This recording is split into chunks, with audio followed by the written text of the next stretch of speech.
பத்திரிகையாளர் திரு கோலாகல ஸ்ரீனிவாஸ் அவர்கள். சார் வணக்கம். வணக்கம். கே செங்கோட்டையன் கட்சியினுடைய அடிப்படை உறுப்பினர் உள்ளிட்ட அனைத்து பொறுப்புகளில் இருந்தும் நீக்கப்பட்டிருக்கிறார். ஒரு ஒருங்கிணைப்பு நடவடிக்கை அப்படிங்கிற முயற்சியை முன்னெடுத்த செங்கோட்டையன் கட்சியிலிருந்து நீக்கப்பட்டிருப்பதன் காரணமாக அந்த பணிகளை அவர் இன்னும் தீவிரப்படுத்துவார் அப்படின்னு பார்க்கலாமா? கட்சியிலே அவர் இல்லையே, இனிமே அவர் என்னத்தை ஒருங்கிணைக்க முடியும்? யாரை ஒருங்கிணைக்க முடியும்? என்ன கெப்பாசிட்டியில அவர் ஒருங்கிணைக்க போறார்? அவருடைய அடிப்படை உறுப்பினர் பொறுப்புலயே இல்லையே. நேற்றுக்கு எடப்பாடி பழனிசாமி சொல்றப்போ செங்கோட்டையன் உள்ளிட்ட அந்த அத்தனை பேரையும் டிஎம்கேவுடைய பி டீம் அப்படின்னு சொன்னார். டிஎம்கேவுடைய பி டீம் ஒருத்தர் அடையாளப்படுத்தப்பட்டாலும் அவர் ஏடிஎம்கே டீம்ல இருக்க முடியாதுன்னு அர்த்தம். அப்பவே நம்ம எதிர்பார்த்தோம் அநேகமா அடிப்படை உறுப்பினர் பொறுப்புல இருந்தும் செங்கோட்டையனை தூக்கிடுவாங்க. இன்னைக்கு அதுதான் நடந்திருக்கு. இனிமேல் அவங்க என்ன ஒருங்கிணைக்க முடியும்? இப்போ 2017 சசிகலாவும் அதே போல டிடிவி தினகரனும் பொதுக்குழுவால் வெளியேற்றப்பட்டார்கள். அன்னைக்குல இருந்து இன்னைக்கு வரைக்கும் வெளியில தான் இருக்காங்க. இப்ப அவங்களால என்ன ஒருங்கிணைக்க முடிஞ்சது? ஏன்னா சசிகலாவின் டிடிவி தினகரன் காரணமா செங்கோட்டையன் ரொம்ப பவர்ஃபுல்லு. அவர்களாலேயே ஒண்ணும் நடக்கல. இவர் செங்கோட்டையன் என்ன சாதிச்சிருவார்? எனக்கு இதுல ஒரு கியூரியாசிட்டி என்ன அப்படின்னா, இடையில செங்கோட்டையன் தான் டெல்லி போனதாகவும் அமித்ஷா நிர்மலா சீதாராமன் இவர்கள் எல்லாம் சந்தித்ததாக இந்த ஒருங்கிணைப்பு பற்றி பேசியதாகவும் நிறைய சொல்லிட்டு இருந்தார் இல்லையா? இப்ப அந்த உயர்நிலை தலைவர்கள் நிர்மலா சீதாராமனோ இல்லாட்டி அமித்ஷா அவர்களோ இந்த மாதிரி செங்கோட்டையனை நீக்கி இருக்க கூடாதுன்னு சொல்லுவாங்களா இல்லையான்னு பார்க்கணும்னு ஆசை. அவங்க செங்கோட்டையனை எந்த அளவுக்கு ஆதரவுக்கரன் நீட்ட போறாங்க, இது சம்பந்தமா செங்கோட்டையன் திரும்ப அவர்கள் போய் பார்ப்பாரா, அவங்கள்ட்ட ஆதரவு கேட்பாரா, அந்த ஆதரவு அவர்கள் வெளிப்படையாக தெரிவிப்பார்களா, இதெல்லாம் பார்க்கணும்னு எனக்கு ஆசையா இருக்கு.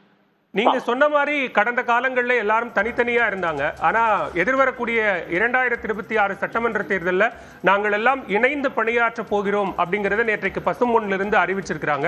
சசிகலாவையும் அங்கு சந்தித்து பேசியிருக்கிறாங்க. சோ இப்ப நால்வர் ஒன்றாக இணையும் பட்சத்தில் அந்த அவர்களை நோக்கி மேலும் பலர் வருவதற்கான வாய்ப்பு இருக்கும்னு பார்க்க முடியாதா?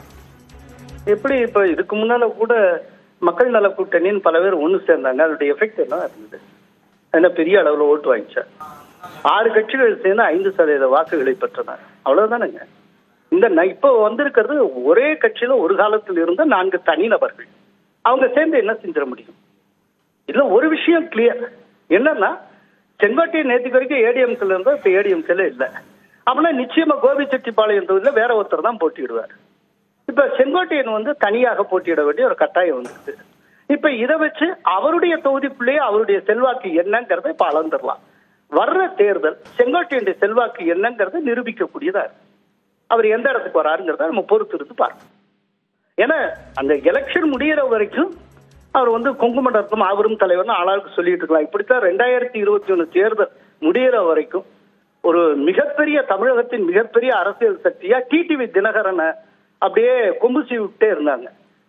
2021 தேர்தல் முடிஞ்சதுக்கு அப்புறம் டிடிவி தினகரன் ஒரிஜினல் ஹைட் என்னன்னு தெரிஞ்சது. 165 தொகுதிகளில் போட்டியிட்டு 2.3% வாக்குகளை அவர் பெற்றார். அதுக்கப்புறம் அவர் ஒரு சிறிய கட்சியினுடைய சிறிய தலைவர் அப்படிங்கிறது நிரூபணம் ஆயிற்று. இப்ப செங்கோட்டையனை பத்தி நிறைய சொல்லிட்டு இருக்காங்கல்ல. இப்ப நிச்சயமா கோபிச்செட்டிப்பாளையத்துல அவர் ஏடிஎம்கே சார்பில் கேண்டிடேட்டா போட்டியிட போறது இல்லை. அவர் அங்க போட்டியிடுகிறாரா? போட்டியிட்டு அவர் எவ்வளவு ஓட்ட பெறுகிறார், அவர் என்ன சாதிக்க போகிறார் நம்ம பொறுத்து இருந்து பார்க்கலாம். மிக்க நன்றி திரு கோலாகல ஸ்ரீனிவாஸ். இணைப்பில் கருத்துக்களை பகிர்ந்து கொண்டமைக்கு. நம்மோடு தொலைபேசி வாயிலாக இணைந்திருக்கிறார்